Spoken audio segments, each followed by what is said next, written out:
Hello students, चलिए हम start करते हैं chapter number 6 scientific management principles and techniques.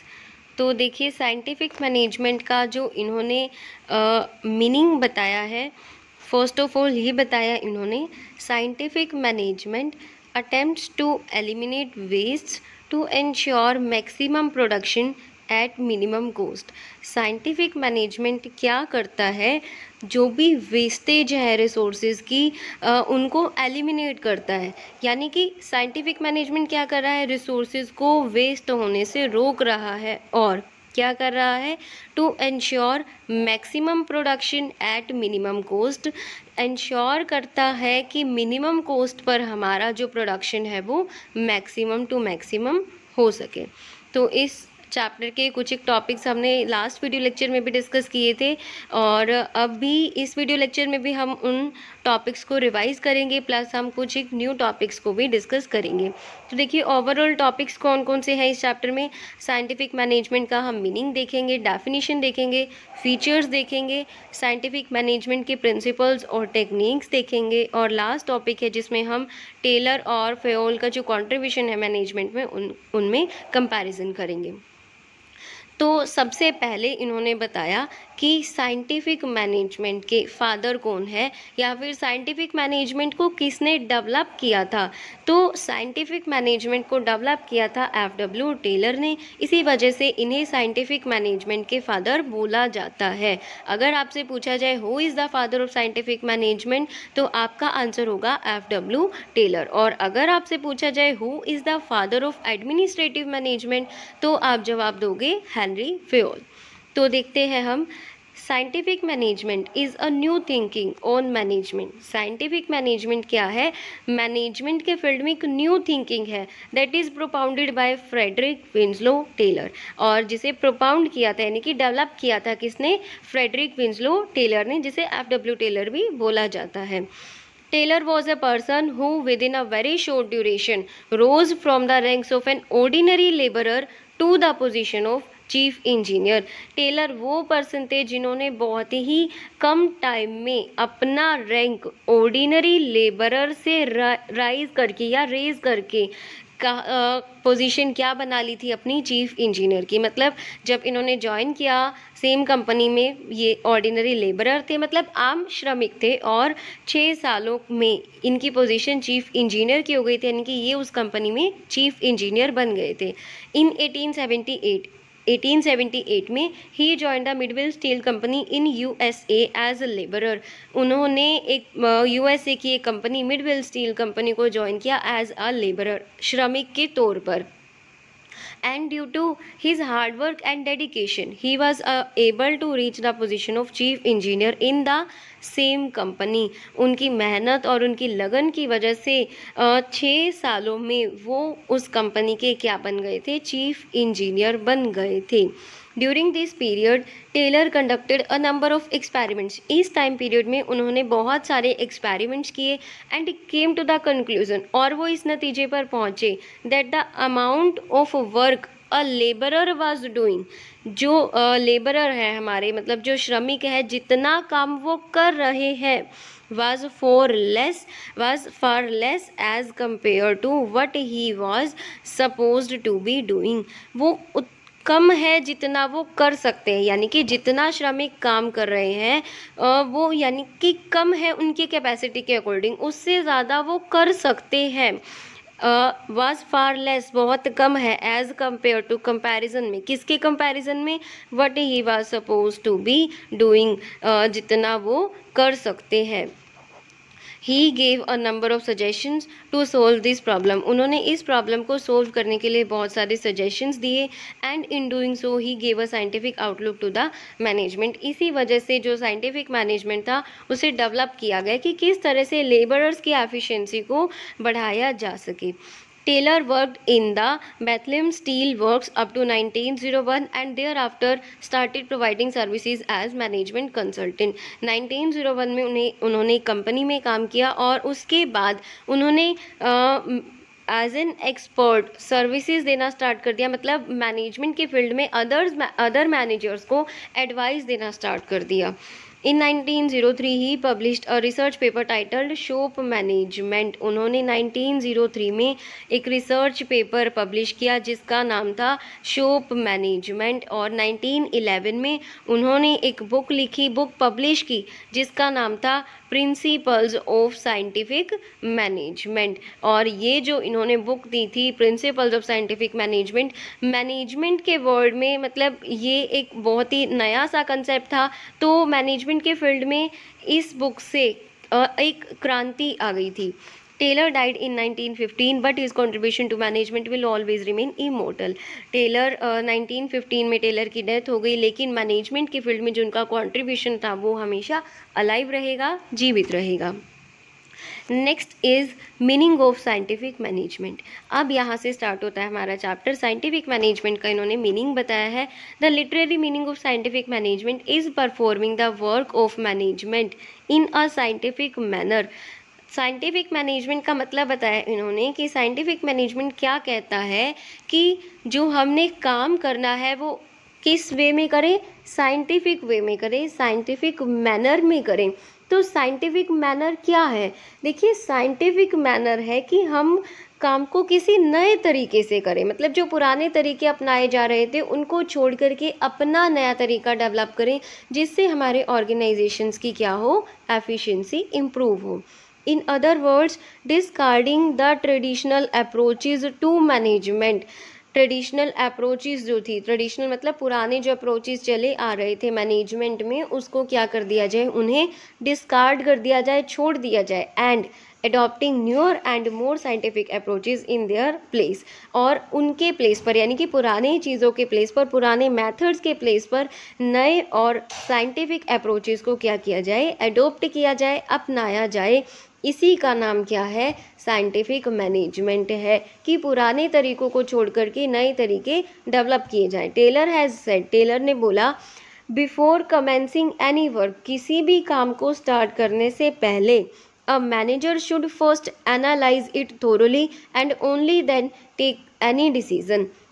Manager को पहले थोरोली एनालाइज कर लेना चाहिए, मतलब डीपली एनालाइज करें, चेकआउट करें उस काम को, उसके बाद कोई डिसीज़न लेना चाहिए। यूजुअली मैनेजर्स क्या करते हैं कि कुछ भी डिसीज़न लेना है तो जो पहले के मैनेजर्स ने किया किसी सिचुएशन को हैंडल करने के लिए, वही डिसीज़न अप्लाई कर देते हैं क्योंकि उन्हें लग रहा है कि हमारे सामने सेम सिचुएशन है। लेकिन ऐसा नहीं होता, हम पढ़ भी चुके हैं मैनेजमेंट डायनामिक है, सिचुएशन के अकॉर्डिंग चेंजेस होते रहते हैं, तो पुरानी चीज़ों को एज इट इज़ अप्लाई नहीं किया जा सकता। तो इसी वजह से टेलर ने बोला कि नए तरीकों को अपनाया जाए जिससे कि हम काम को और अच्छे तरीके से कर सकते हैं। अब एक और बात कि टेलर ने बोला ट्रेडिशनल अप्रोचेस को डिस्कार्ड किया जाए, छोड़ दिया जाए और नए अप्रोचेस को अडोप्ट किया जाए।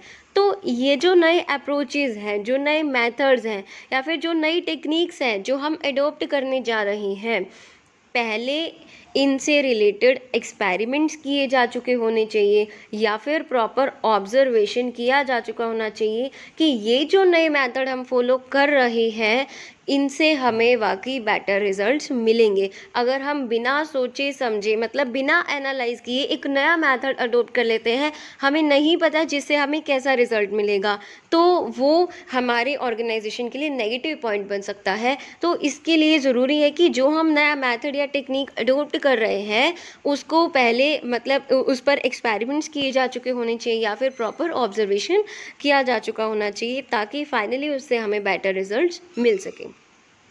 अब इसके बाद हमें डेफिनेशंस दी है साइंटिफिक मैनेजमेंट की। एफ.डब्ल्यू. टेलर और पीटर एफ. ड्रकर ने डेफिनेशंस दी हैं। आप देख सकते हैं जो डेफिनेशंस आपको इजी लगी इन दोनों में से वो डेफिनेशन आप कर सकते हैं। Next topic is features of scientific management. Scientific management के फीचर्स बताए हैं। First one is systematic approach. की साइंटिफिक मैनेजमेंट क्या है, एक सिस्टेमैटिक अप्रोच है जिसमें हम सब कुछ क्या कर रहे हैं, सिस्टेमैटिकली कर रहे हैं। सिस्टेमैटिकली मतलब हम किसी नए मेथड को ला रहे हैं, सिस्टेमैटिकली हमने अच्छे से देखा है, परखा है उस नए मेथड को, तब जा कर के हम उस नए मेथड को क्या कर रहे हैं, अप्लाई कर रहे हैं, साइंटिफिकली काम को कर रहे हैं। तो यही है क्या, scientific management. Scientific management is a systematic approach to the management. Management में साइंटिफिक मैनेजमेंट क्या है? एक सिस्टमैटिक अप्रोच है and its use ensures that all the activities are completed in a systematic and scientific manner। Scientific management को जब हम adopt कर रहे हैं तो ये हमें इंश्योर कराता है कि जो जितनी भी एक्टिविटीज़ हम कर रहे हैं वो सिस्टेमैटिक वे में कर रहे हैं और साइंटिफिक वे में कर रहे हैं। सिस्टेमैटिक वे में मतलब हम सिस्टेमैटिकली चल रहे हैं, जैसे कि प्रॉपर अरेंजमेंट है एक्टिविटीज़ का, प्रॉपरली हम एनालाइज करके डिसीजन ले रहे हैं, कुछ भी हम बिना सोचे समझे नहीं कर रहे हैं। Next one is brings complete mental change, कि जो साइंटिफिक मैनेजमेंट है वो क्या लाता है, मतलब कंप्लीटली मेंटल चेंज ला रहा है लेबर्स और ओनर्स में, यानी कि जो माइंडसेट रहता है लेबर्स का और ओनर्स का उसे चेंज कर देता है। कौन? Scientific management. किस तरह से देखते हैं? Scientific management brings about a complete mental change both in the owners as well as the employees of the organization। Scientific management completely mental change ला रहा है एम्प्लॉयज़ में भी और ओनर्स में भी। Both the parties start aiming for more and better production targets. अब scientific management को फॉलो करने के बाद बोथ द पार्टीज़, दोनों पार्टीज़ ने स्टार्ट किया है एम करना किन टारगेट्स पे, कि हम बेटर प्रोडक्शन करेंगे और मोर यानी कि ज़्यादा प्रोडक्शन करेंगे। रेदर देन, बजाय कि मेयरली चेजिंग हायर प्रॉफिट्स, सिर्फ हायर प्रॉफिट्स को ध्यान में ना रखते हुए हम मोर एंड बेटर प्रोडक्शन की तरफ अपना टारगेट सेट करेंगे। क्योंकि टेलर का मानना है कि अगर हम बेटर प्रोडक्शन कर रहे हैं, अच्छा प्रोडक्शन कर रहे हैं और ज़्यादा प्रोडक्शन कर रहे हैं तो क्या होगा, इससे अपने आप ही प्रॉफिट्स बढ़ जाएंगे हमारे, हमें हायर प्रॉफिट्स पर ध्यान देने की ज़रूरत नहीं होगी। They are able to comprehend that increase and better production will automatically result in higher profits which will benefit both the parties. यही बात इन्होंने बोली कि अगर हमने अच्छा प्रोडक्शन किया है और ज़्यादा प्रोडक्शन भी किया है तो क्या होगा कि हमें प्रॉफिट्स जो है वो अपने आप ही अच्छे मिलेंगे, हमारे प्रॉफिट्स ऑटोमेटिकली बढ़ जाएंगे, जिससे कि दोनों पार्टीज़ को क्या होगा? बेनिफिट होगा। Next one is discards traditional management, कि साइंटिफिक मैनेजमेंट क्या कर रहा है? ट्रेडिशनल मैनेजमेंट को डिस्कार्ड कर रहा है, यानी कि ट्रेडिशनली जो मेथड्स चले आ रहे हैं, जो टेक्निक्स चली आ रही हैं, उनको छोड़ देने की बात करता है scientific management. The approach of scientific management completely discards traditional management. It calls for discarding of old techniques and adoption of new and modern techniques with the aim of improving the efficiency of employees। Scientific management क्या कहता है? Old techniques जो हैं उसे discard कर दिया जाए, छोड़ दिया जाए, and adoption of new and modern techniques, नई और मॉडर्न टेक्निक्स को अडोप्ट किया जाए ताकि एम्प्लॉयज़ की एफिशिएंसी को बढ़ाया जा सके। Next point is requires strict observance of rules. अब साइंटिफिक मैनेजमेंट एक बात पर बहुत ज़्यादा स्ट्रेस करता है कि जो भी रूल्स बनाए गए हैं ऑर्गेनाइजेशन में उन्हें स्ट्रिक्टली फॉलो किया जाए, यानी कि कोई भी एम्प्लॉय ऐसा नहीं हो जो ऑर्गेनाइजेशन के रूल्स को ब्रेक करता हो। क्यों? क्योंकि जो रूल्स बनाए गए हैं वो बहुत ज़्यादा सोच समझ कर बनाए गए हैं, बहुत ज़्यादा एनालिसिस करने के बाद ही ऑर्गेनाइजेशंस में रूल्स को बनाया जाता है। तो जो रूल्स बनाए गए उनमें किसी तरह के कोई एरर नहीं है, कोई मिस्टेक नहीं है। तो जब हम उन रूल्स को फॉलो करके काम को करेंगे, एक्टिविटीज़ करेंगे, तो एक्टिविटीज़ भी हमारी कैसी होंगी? एरर फ्री होंगी। Scientific management requires very strict observance of rules. Scientific management को जब हम अडोप्ट कर रहे हैं तो रूल्स को स्ट्रिक्टली ऑब्जर्व करना होगा, because the rules are formed only after due analysis. Rules कैसे बनाए गए? Only after due analysis, proper analysis करने के बाद, चेकआउट करने के बाद रूल्स को बनाया है। And there is very little chances of error among them. तो रूल्स जो बनाए हैं उनमें एरर के चांसेस बहुत ही कम होते हैं।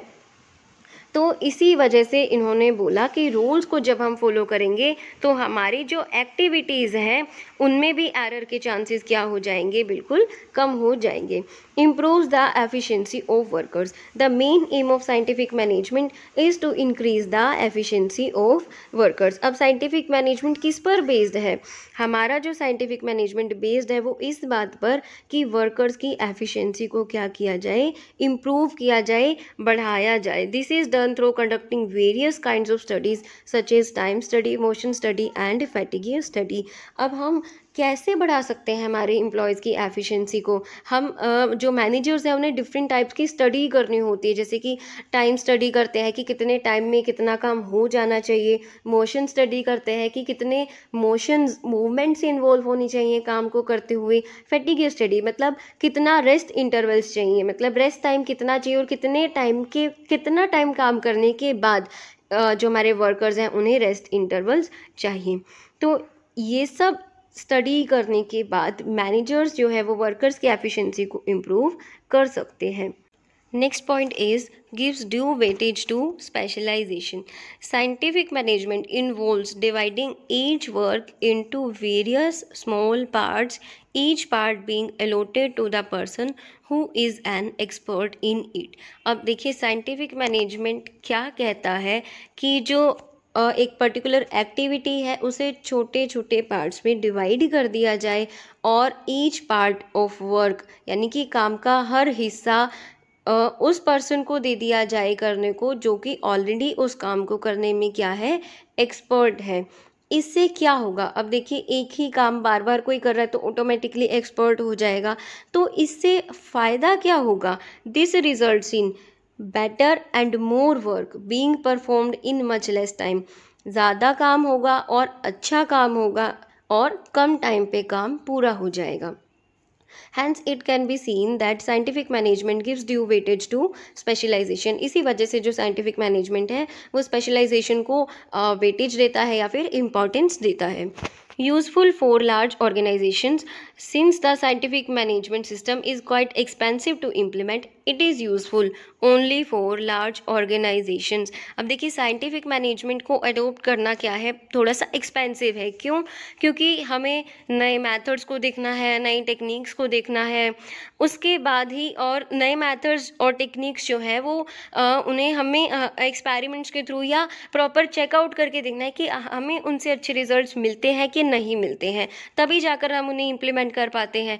तो स्मॉल ऑर्गेनाइजेशंस के लिए ये करना पॉसिबल नहीं है क्योंकि ये एक्सपेंसिव है और स्मॉल ऑर्गेनाइजेशंस इतना अफोर्ड नहीं कर सकती हैं. तो ये जो साइंटिफिक मैनेजमेंट है हमारा लार्ज ऑर्गेनाइजेशंस के लिए ही यूज़फुल रहता है. Next one is attempts to minimise waste. Scientific management aims at minimising the waste of time, materials, machines etcetera. अब साइंटिफिक मैनेजमेंट का मेन एम यही रहता है कि जितने भी हमारे रिसोर्सेज हैं उनका वेस्टेज मिनिमम टू मिनिमम हो, किसी भी तरह के रिसोर्सेज हमारे वेस्ट ना हो. अब है हमारा next topic principles of scientific management. The scientific management approach propounded by F.W. Taylor is based upon the following 4 principles. Scientific management के टोटल 4 प्रिंसिपल्स हैं जबकि एडमिनिस्ट्रेटिव मैनेजमेंट के हमने 14 प्रिंसिपल्स को स्टडी किया था. साइंटिफिक मैनेजमेंट में हम इसके प्रिंसिपल्स को स्टडी करेंगे और टेक्निक्स को भी स्टडी करेंगे. तो first principle is science note rule of thumb. देखिए क्या कह रहा है ये प्रिंसिपल, अडॉप्ट द साइंस. अभी इसको थोड़ा सा चेंज करके देखिए, मैं अगर बोलूँ adopt the science note the rule of thumb कि किसे अडॉप्ट किया जाए, साइंस को अडॉप्ट किया जाए, मतलब साइंटिफिक मैनर में काम किया जाए. और साइंटिफिक मैनर हमने क्या पढ़ा कि काम को नए तरीके से किया जाए. Note the rule of thumb, rule of thumb को फॉलो नहीं करना है, अडॉप्ट नहीं करना है. रूल ऑफ थंब क्या है, पहले से जो चला आ रहा है उसे चलने दो, कोई चेंजेस ना करो. लेकिन हमें तो चेंजेस करने हैं, हमें तो नए मैथड्स को लेकर आना है. तो यही है फर्स्ट प्रिंसिपल साइंटिफिक मैनेजमेंट का, जो हमें कह रहा है कि साइंटिफिक वे में यानी कि नए तरीके से काम को करो, पुराने तरीके जो चले आ रहे हैं उन्हें क्या कर दिया जाए, छोड़ दिया जाए, डिस्कार्ड कर दिया जाए. This principle says that we should not get stuck in a set and continue with the old techniques of doing work. ये प्रिंसिपल बोलता है we should not get stuck, हमें जो ओल्ड टेक्निक्स हैं, ओल्ड प्रिंसिपल्स हैं, उनके साथ नहीं बने रहना है, उनके साथ नहीं चिपके रहना है. Rather we should be constantly experimenting to develop new techniques which make the work more simpler, much simpler. कि हमें क्या करना है, कॉन्स्टेंटली एक्सपेरिमेंट्स करते रहना है, साइड बाय साइड हमें एक्सपेरिमेंट्स करके देखते रहना है कि कौन से नए मेथड्स को अडॉप्ट करके हमारा जो काम है वो और अच्छे तरीके से हो सकता है। और ऐसा अगर कोई नया अप्रोच हमें मिलता है तो उसे हमें फॉलो करना है बजाय कि ओल्ड टेक्निक्स को फॉलो करने के। Clear. Next principle is harmony, not discord. Adopt the harmony, not the discord. Harmony मतलब कि हमें क्या करना है, तालमेल बनाकर चलना है। डिस्कॉर्ड यानी कि कन्फ्लिक्ट्स, लड़ाई झगड़े नहीं करने हैं। As per this principle, such an atmosphere should be created in the organization that labor and management consider each other indispensable. According to this principle, इस प्रिंसिपल के अकॉर्डिंग ऐसा एनवायरनमेंट क्रिएट हो जाता है साइंटिफिक मैनेजमेंट के through जिससे labour और management मतलब एक दूसरे के लिए ये क्या हो जाते हैं, इंडिस्पेंसिबल हो जाते हैं। इंडिस्पेंसिबल मतलब बहुत ज़्यादा ज़रूरी हो जाते हैं, कंपलसरी हो जाते हैं। क्योंकि अगर किसी ऑर्गेनाइजेशन की बात करें तो मैनेजमेंट विदाउट लेबरर सक्सेस नहीं हो सकती, and labourer without management meaningless है। मतलब अगर हम कहीं की फैक्ट्री में श्रमिक काम कर रहे हैं और उन्हें गाइड करने वाला ही कोई नहीं है तो ये चीज़ क्या हुई, मीनिंगलेस हुई, जिसका कोई मतलब ही नहीं है। तो दोनों जो पार्टीज़ हैं एक दूसरे के लिए ज़रूरी है, हम ये कह सकते हैं कि कॉम्प्लीमेंट्री हैं। Taylor has refer to such a situation as mental revolution. Taylor ने इस सिचुएशन को क्या बोला है, मेंटल रेवोल्यूशन बोला है, मानसिक क्रांति बोला है। कि अगर देखिए लेबरर्स के माइंड में मैनेजमेंट के लिए इम्पोर्टेंस है एंड मैनेजमेंट लेबरर्स को इम्पोर्टेंस दे रही है तो इससे क्या होगा, हमारी ऑर्गेनाइजेशन में कोऑर्डिनेशन बढ़ेगा। सुपीरियर सबऑर्डिनेट का अगर रिलेशन ही अच्छा हो जाए तो कन्फ्लिक्ट्स नहीं होंगे, कोऑर्डिनेशन अच्छा होगा और इससे क्या होगा, ऑर्गेनाइजेशन के ऑब्जेक्टिव को इजीली अचीव किया जा सकेगा। Taylor firmly believed that occurrence of mental revolution would end all conflicts between the two parties and would be beneficial to both of them.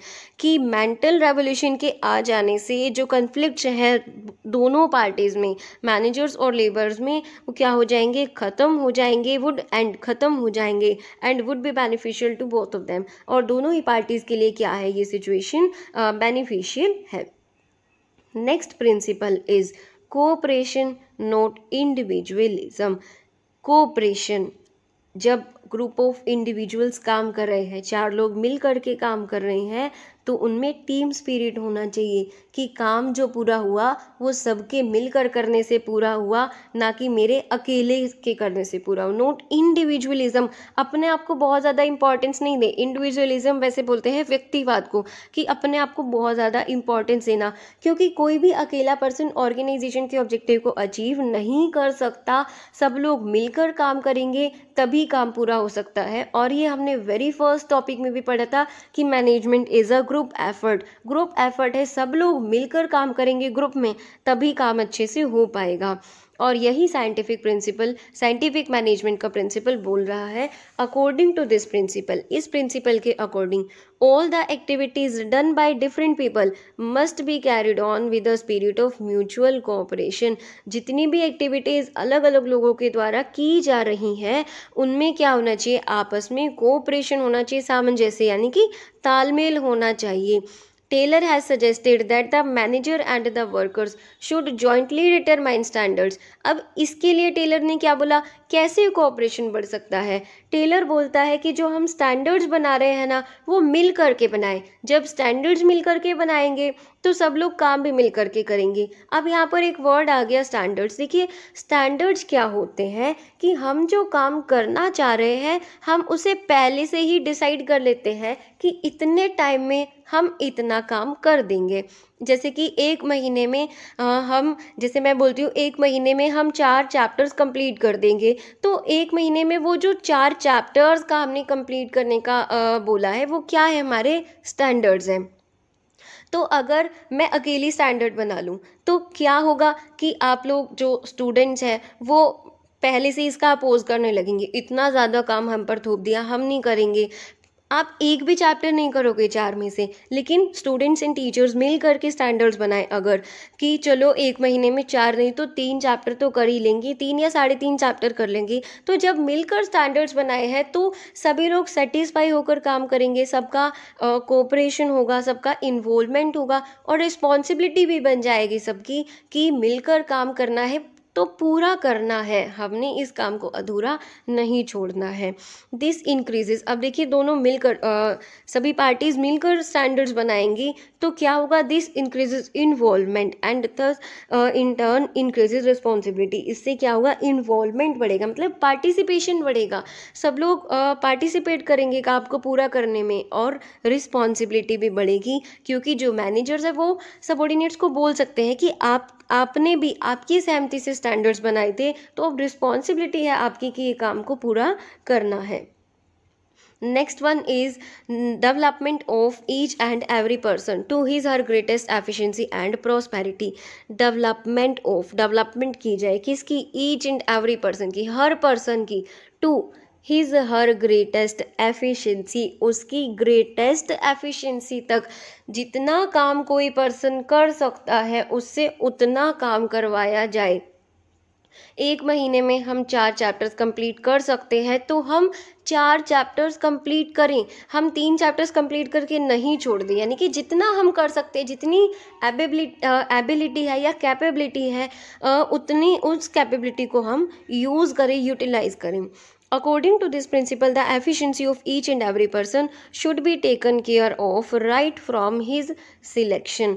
इस प्रिंसिपल के अकॉर्डिंग जब किसी पर्सन का सिलेक्शन किया जाता है ऑर्गेनाइजेशन में, तभी उस पर्सन की एफिशिएंसी को ध्यान में रखना चाहिए। A proper arrangement of everybody's training should be made. हर कोई एम्प्लॉय है उसे प्रॉपर ट्रेनिंग दी जानी चाहिए। It should also be taken care that each individual should be allotted work according to his ability and interest. हर individual को, हर पर्सन को काम दिया जाना चाहिए, वर्क अलॉट किया जाना चाहिए अकॉर्डिंग टू, किसके अकॉर्डिंग, हिज एबिलिटी, उस वर्कर की एबिलिटी के अकॉर्डिंग और उसके इंटरेस्ट के अकॉर्डिंग। तो इससे क्या होगा, जो पर्सन है, जो एम्प्लॉय है, उसकी एफिशिएंसी बढ़ेगी। तो नेक्स्ट वीडियो लेक्चर में हम साइंटिफिक मैनेजमेंट की टेक्निक्स को डिस्कस करेंगे। अभी हमने इस चैप्टर में मेनली इस साइंटिफिक मैनेजमेंट के प्रिंसिपल्स को डिस्कस किया। आई होप आपको अच्छे से समझ में आया होगा। Thank you.